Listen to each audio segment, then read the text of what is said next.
Okay, so in this module, we're talking about how to pick a market. And first up is population growth. So why it matters.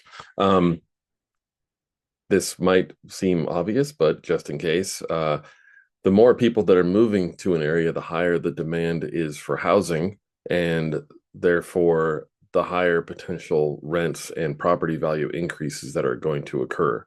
If there's a supply constraint in a market and there's not enough units for the folks, the net migration, then prices are going to be higher or going to be trending higher. Um, and uh, that's what we want. We want rent that goes up over time. That seems obvious, but that's just one point. And then as far as how much growth there should be, there, it depends slightly on how large of a what's called a metropolitan statistical area you are targeting. So if you're looking at Houston, Texas, massive population versus some tertiary smaller market, I don't know, Lexington, Kentucky, for instance, your required growth of population is going to be different. So for Houston, it's going to be relatively smaller, like maybe 0.5% even. And in Lexington, you want it to be larger, like over 1% at least, and maybe even 2%. Lexington's probably 1% is good, but in that range. So you want growth.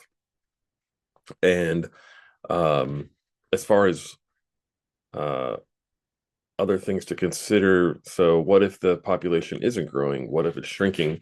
Um, you can still have a profitable real estate investment in a shrinking population area. It just, of course, matters on what price you're acquiring it at, and then more importantly, what assumptions are you inputting into your analysis in terms of rent growth and cash flow and demand for units? What do you think your vacancy is going to be? Maybe your vacancy is going to be a little bit higher in that area, or maybe your rent that you're going to be able to demand from tenants is going to be lower.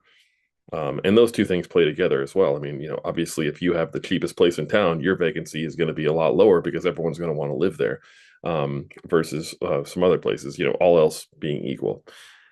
So as far as where to find this data, uh, I think the easiest source is the census.gov page.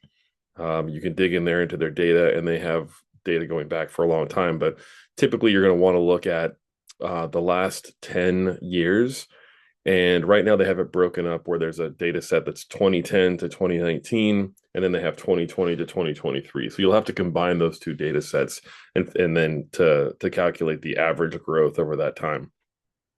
The formula, in case you're wondering, you can just type it into Excel, but basically you want to take ending population amount divided by beginning population amount, and then you put that to the power of 1 over the number of years. So if it's 10 years, and let's say a population went from 50,000 to 100,000, that calculation would be 100,000 divided by 50,000. That amount, which of course is 2, would be to the power of 1/10. So 1 over the number of years, 1/10. So 2 to the power of 0.1. That is going to give you the average growth rate in the population in that location.